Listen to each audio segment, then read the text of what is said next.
Hey guys, we just got a really big announcement on the official Discord of Watcher of Realms. There is a special Forerunner server news channel, and yeah, they just posted an update about Guild Wars. We finally have news about the Guild Wars, so let's go over the notice together.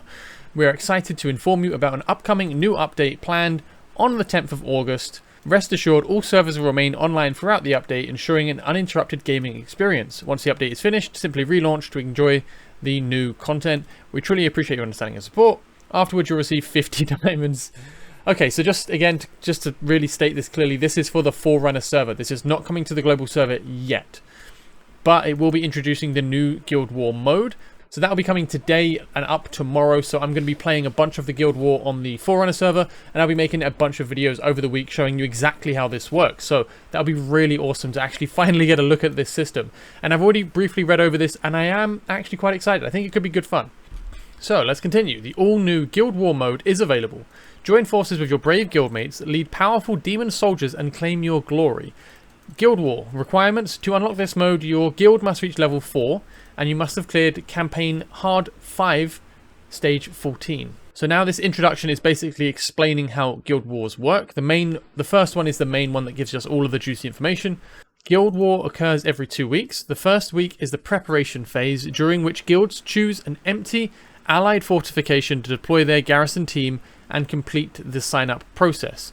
So we choose an empty allied fortification to deploy our garrison team, and we complete some kind of sign-up process, I'm assuming, where we pick our guildmates and choose who's participating. Not entirely sure how that will work, but man, it does sound pretty fun. In the second week, known as the battle and ranking calculation phases, each guild engages in battle against 3 other guilds. So there are 4 guilds taking part in Guild versus Guild. At the end of the season, the guilds will be ranked and rewarded based on their Guild War points. So what we know is it occurs every 2 weeks. So that's a fairly big time scale. The first week is kind of a long week to just pick a fortification and to sign up players. And then the second week seems to be where everything takes place. The reward calculation, the actual battle itself. So yeah, it feels a bit odd, but I guess we'll see how it actually works. So let's get into the details of how it works. They give us some more information. In Guild War, the core gameplay centers around fortification, offense, and defense.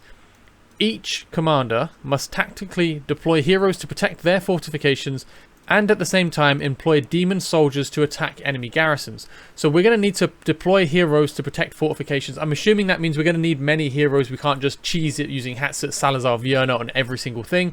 I'm assuming we'll need to spread our heroes to defend multiple forts. If that's the case, I love the idea. I really like that kind of thing because it forces you to build more heroes.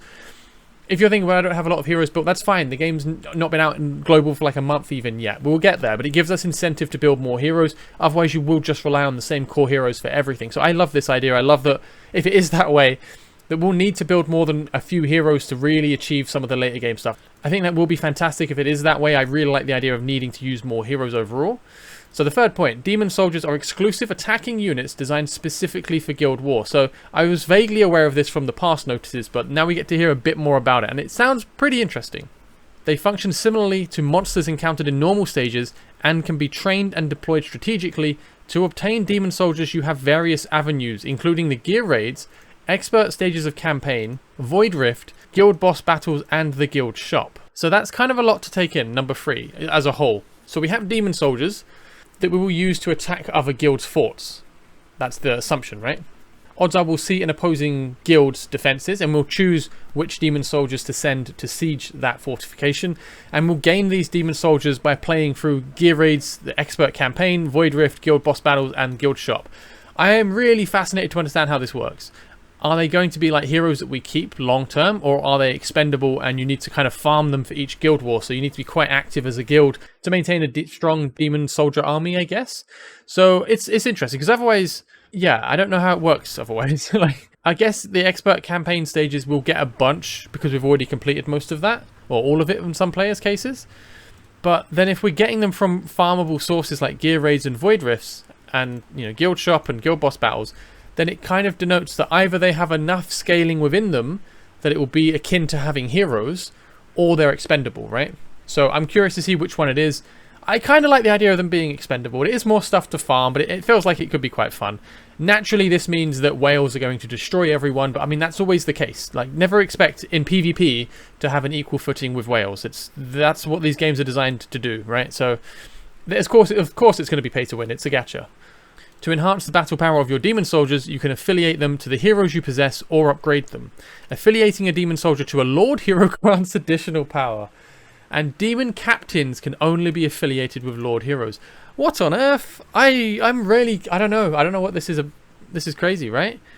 So if you have lord heroes, it sounds like it's a big deal, which we would expect. So basically your lords are impactful even in the guild wars, just for boosting demon soldiers as well as, you know, just being lords normally.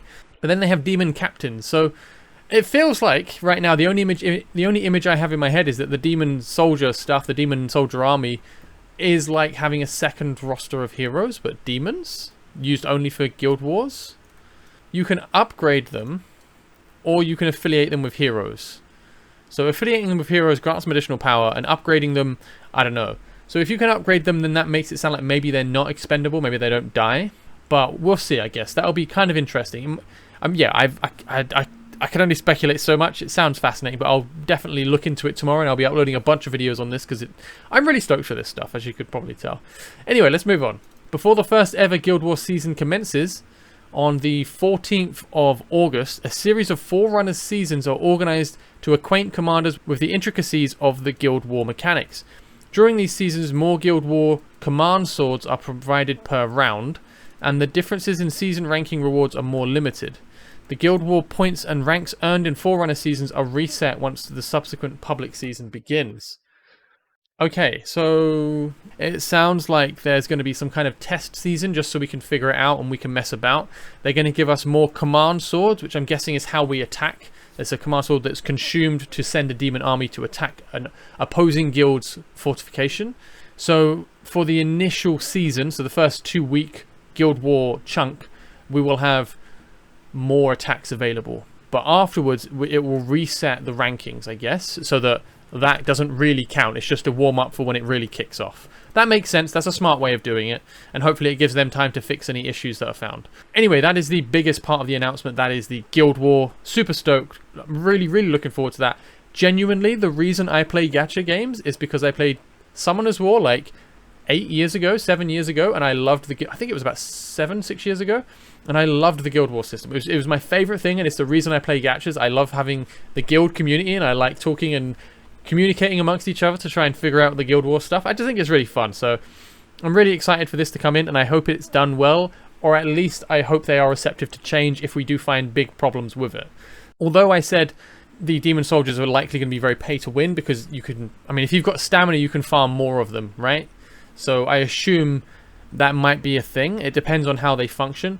I hope it's not too bad that you can't compete if you're, you know, not a heavily whaling guild. But either way, there should be a ranking structure, so you shouldn't be going up against whales before long. They should be up at the top, and then we can enjoy the game without being stuck with, you know, incredibly expensive accounts. But anyway, yeah, I think it'll be really fun. I'm definitely going to be making a whole bunch of videos on this from the Forerunner server. So yeah, that should be great fun. All right, let's move on. They've added 11 new mythical artifacts.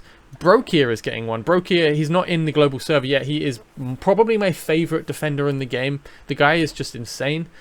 I'll make a video going over all of these new mythical artifacts and giving my thoughts on them when I can see them in the game. And I'll add them all to my website's tier list as well, so you can get a feel for if they're worth it.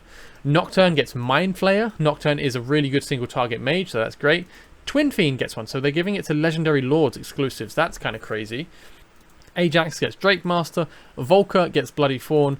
Cade gets Ritual Echo. If you don't know Cade, it's because he is a mage for the Chaos Dominion faction. He's not available yet. You can only get him via the Ancient Summoning Crystals. Leia gets one as well. Selene, Sanguine Shroud. Selene is only available, or was only available, during a particular fusion event around Christmas, and she's not considered particularly good. Thankfully, they are adding a couple to some epic heroes at least. We have Voroth and Ein get one each, so that's good that they're not forgetting about the epics entirely. They've adjusted the Blood Drinker artifact as well, which is a marksman exclusive one, which you can get from the guild shop, so that's good. So before, you've got up to 20% lifesteal, which is kind of not super useful. People thought it might be useful in Gear Age 3, 19 onwards for the right side, but that does block healing, so that won't work, I believe.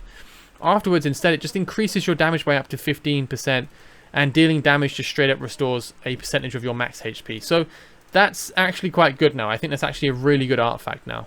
They're also adjusting the Blue Sea Ice Ring. This one, previously, dealing damage gave you a chance to slow the target by 50% for 2 seconds. I personally saw it as mainly a Zealous artifact, as he applied loads of AoE instances of damage, so it was really easy for him to apply this to people. But now they're changing it again to a flat damage increase, which is very nice, very reliable. And then it also still has the same base effect of being able to slow enemies, except now it can only trigger once every 4 seconds. So that does nerf it for AoE, but at least it does give it some base damage. That's quite nice. I do like these changes.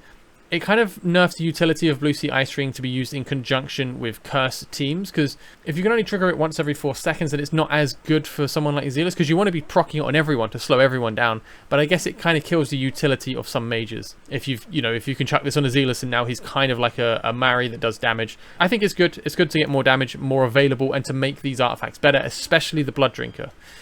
Giving the Blood Drinker increased damage is really good. This max HP heal is going to be worse than this lifesteal, I would assume, because 20% of your damage is going to be a nuke hit coming out. So it's less healing, I assume. But the damage makes it way better, in my opinion. So just slide over to go over the final details at the bottom. They've added a new CG showcase animation for Forerunner. Nice, yeah, there we go. We're adding some more animations into the game because we do like those. Added a new promotion animation for Demi. There's probably like 2 people who have Demi at the moment on the Forerunner server. She's the new cursed legendary lord that you can only get through ancient summoning crystals. So exceptionally rare hero, but hey, go nuts. And they've added a new map to the Void Rift. So at the moment, just so you know, Void Rift for normal, hard, and nightmare, it is the same maps all the way. So there are 3 phases, and each phase has the same levels. Other than the third phase, basically each phase has a boss, and the third phase can either have Torador or Lasir as a boss. Lasir is not in the global server yet.